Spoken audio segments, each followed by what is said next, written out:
Hello, Katie here from Katie's World. Thank you so much for tuning in today. I'm just going to give you a quick walkthrough of what comes in my Merry Christmas page kit. If you don't have this kit already and would like to pick one up, please click on that link below in the description, and it will take you to my shop where you can see all of my fun projects. Here's a quick look at this sample. This is a 12 by 12 kit. I did use dimensional foam squares to pop up the images and the title. And foam squares do not come in the kit. That's just an option if you would like to do that.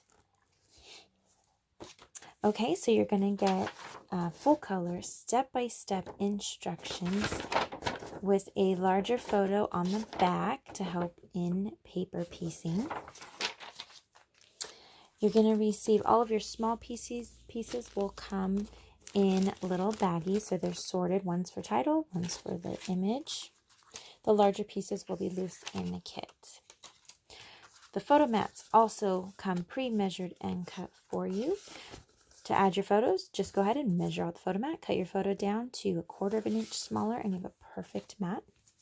You have border strips in your kit that may need to be cut. If they need to be trimmed down, please read your instructions. It'll have the measurement and what you need to cut them down to.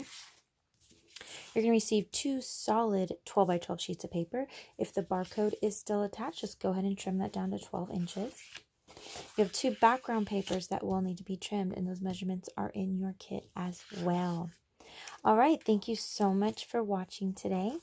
If you enjoyed this video, please click the like button. If you'd like to see more videos from me, please click the subscribe button. And don't forget to hit that bell for notifications so you don't miss a thing.